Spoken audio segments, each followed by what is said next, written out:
ओडिशा के केंटुझर जिले के रहने वाली आदिवासी महिला कलारा मुंडा के अकाउंट में 20,000 रुपए थे। बकरी बेचकर उसने पैसे जमा किए थे और नॉमिनी के तौर पर पति और बेटे का नाम दर्ज कराया हुआ था। लेकिन साल 2025 में पति और बेटे की बीमारी से मौत हो गई। इस दोहरे सदमे को कलारा बर्दाश्त न कर सकी और लंबी बीमारी के बाद आखिरकार 26 जनवरी 2026 को उसकी भी मौत हो गई।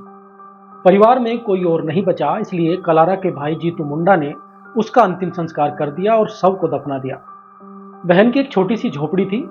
एक दिन जीतू मुंडा झोपड़ी की सफाई कर रहा था, तभी उसे बैंक की पासबुक मिली।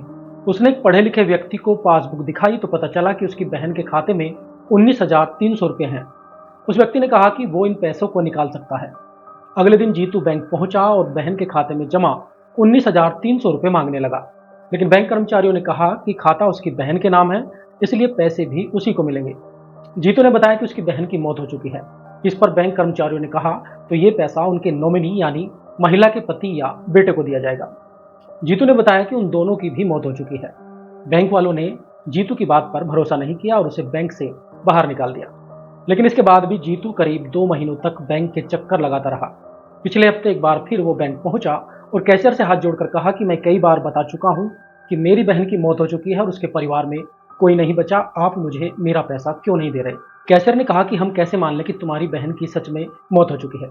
जीतू ने जवाब दिया कि मैंने खुद अपने हाथों से उसको दफनाया है। इस पर कैशियर को गुस्सा आ गया। उसने कहा कि तो जाओ अपनी बहन की लाश लेकर के आओ, तब पैसे मिलेंगे। बैंक कर्मचारी ने उसे टालने के लिए ऐसा कहा था, लेकिन जीतू ने इसे सच मान लिया। इसके बाद वो सीधे कब्रिस्तान पहुंचा और बहन के शव को कब्र से निकालकर फिर उसे एक प्लास्टिक के बोरे में रखा और कंधे पर उठाकर करीब 3 किलोमीटर पैदल चलकर बैंक पहुंचा। रास्ते में कई लोगों ने उसकी वीडियो बनाई। करीब 1 घंटे बाद जीतू बहन का कंकाल लेकर बैंक पहुंचा और कहा कि मैं अपनी बहन की लाश ले आया हूं, अब तो मुझे पैसे दे दो। ये दृश्य देखकर बैंक कर्मचारियों के होश उड़ गए। उन्होंने तुरंत पुलिस को सूचना दी। पुलिस मौके पर पहुंची और जीतू की पूरी बात सुनी। बैंक के कायदे कानूनों से अनजान अनपढ़ जीतू ने बड़ी मासूमियत से पूरी कहानी पुलिस को बताई। इसके बाद पुलिस ने बैंक कर्मचारियों को फटकार लगाते हुए जीतू को उसके पैसे दिलाने का भरोसा दिया। फिर पुलिस ने अपनी मौजूदगी में शव को दोबारा से दफनाया। मामले ने तूल पकड़ा तो बैंक ने भी अपनी गलती स्वीकार करते हुए जीतू को उसकी बहन के खाते में जमा 19,300 रुपए नकद दिए। वहीं राज्य के मुख्यमंत्री ने इस मामले की जांच के आदेश दिए।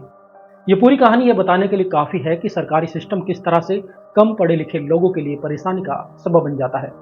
अगर शुरुआत में ही बैंक कर्मचारी जीतू के साथ उसके गांव जाकर सच्चाई पता कर लेते तो शायद जीतू को इतना बड़ा कदम उठाने की जरूरत नहीं पड़ती।